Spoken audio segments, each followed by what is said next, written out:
Hi, welcome back to Outdoor Gear and Skills. Today I want to talk about what to do with this fireplace ash. We got quite a bit here. We've been burning. We're now in the first week in March of 2020. We've been burning all winter.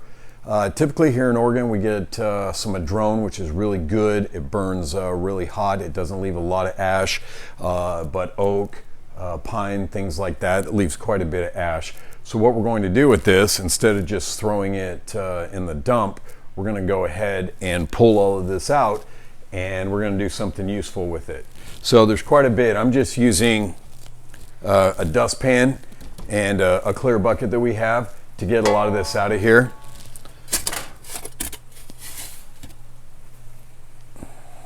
And it does make quite a mess. I'm going to have to use a sharp vacuum and get this all scraped up when I'm done.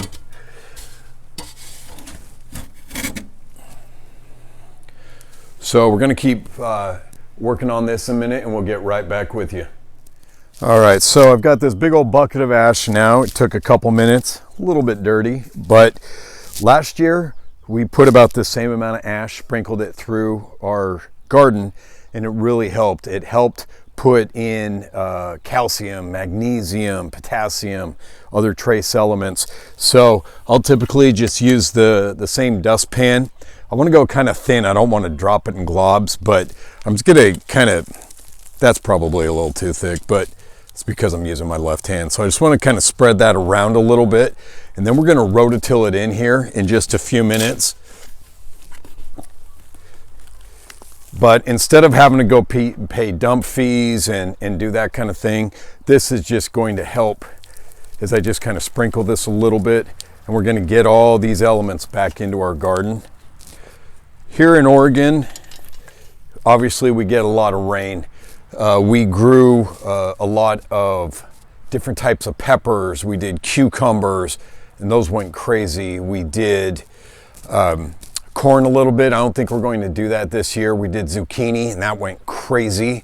So those kinds of things here, several types of tomatoes, went really well. So usually I'm only dumping this amount of ash about once a year. But just dumping it right in here, it only takes a couple of minutes. I have to clean it out anyway, but to throw it in my garden and kind of help it thrive, you know, in a few months, we're really going to see the benefits of that. We love making salsa and different things like that. We'll use some of the stuff when we have an abundance of it, and, you know, help some people in our community that, you know, are struggling a little bit. But it's a great way to just take something that, you know, we're taking the trees, we're burning it, and then we're putting the ash back in and help grow and everything. So it's a good way to take something that you'd otherwise not have a use for and be able to put it to work for you.